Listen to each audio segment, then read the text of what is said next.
যেমন কর্ম তেমন জন্ম।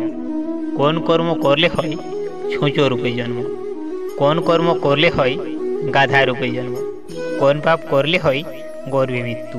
পর স্ত্রীর সাথে দুর্ব্যবহার করা ব্যক্তিরা পরজন্মে কোন যোনিতে জন্ম নেয়, ছল কপট করা বা ধোকা দেওয়া এমন ব্যক্তিরা পরজন্মে কোন যোনিতে জন্ম নেয়, গুরু ও বড় ভাইয়ের সাথে খারাপ আচরণ করা ব্যক্তিরা কোন যোনিতে জন্ম নেয়।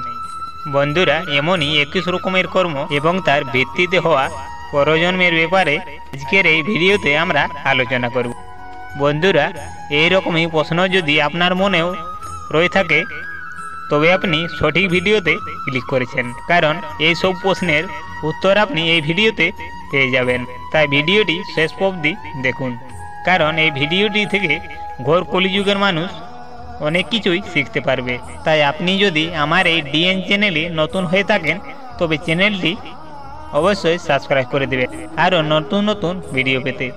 বন্ধুরা, ব্যক্তির কর্ম অনুসারে তার পরজীবন নির্ধারিত করা হয়।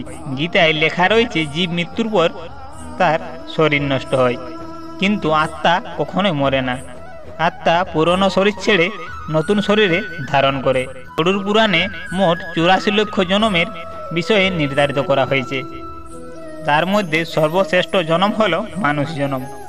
গরুড় পুরাণে কর্ম অনুসারে জন্ম নেওয়া উল্লেখ করা হয়েছে, মানে মৃত্যুর পর আপনার জন্ম কোন যোনিতে হবে তা আগের থেকে নির্ধারিত করা হয়েছে, কারণ আপনি আপনার জীবনে কোন ধরনের কর্ম করবেন মৃত্যুর পর তার আর্ধায় আপনার পরজীবন নির্ধারিত করা হবে। ব্যক্তির মৃত্যুর পর তার কর্মের আর্ধায় তার স্বর্গ বা নরকের প্রাপ্তি হয়। হিন্দু ধর্মে গরুড় পুরাণের খুবই মাহাত্ম্য রয়েছে। একে ভগবান বিষ্ণুর অংশও মানা হয়।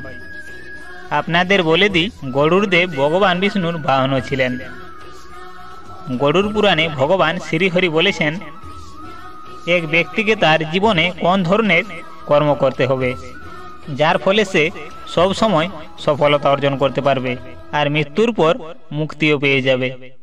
সাথে এও বলা হয়েছে, ব্যক্তির এই জন্মের করা কর্ম অনুসারে তার ফলপ্রাপ্তি হবে।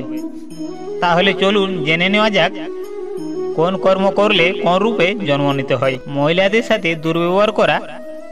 গরুড় পুরাণে বলা হয়েছে, যে ব্যক্তি মহিলাদের সাথে দুর্ব্যবহার করে কিংবা তাদের শোষণ করে, তাদের সাথে খারাপ আচরণ করে, সেই সব ব্যক্তিরা পরজন্মে ভয়ঙ্কর রোগে জড়িয়ে পড়ে।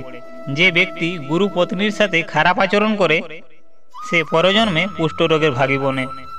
গরুড় পুরাণ অনুযায়ী পর স্ত্রীর সাথে সম্পর্ক করা ব্যক্তিরা ঘোর নরকে যায়।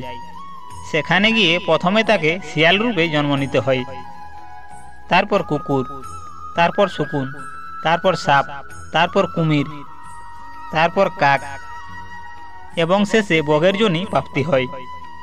এইসব যোনিতে জন্ম নেওয়ার পর শেষে মানব যোনিতে জন্ম নেয়।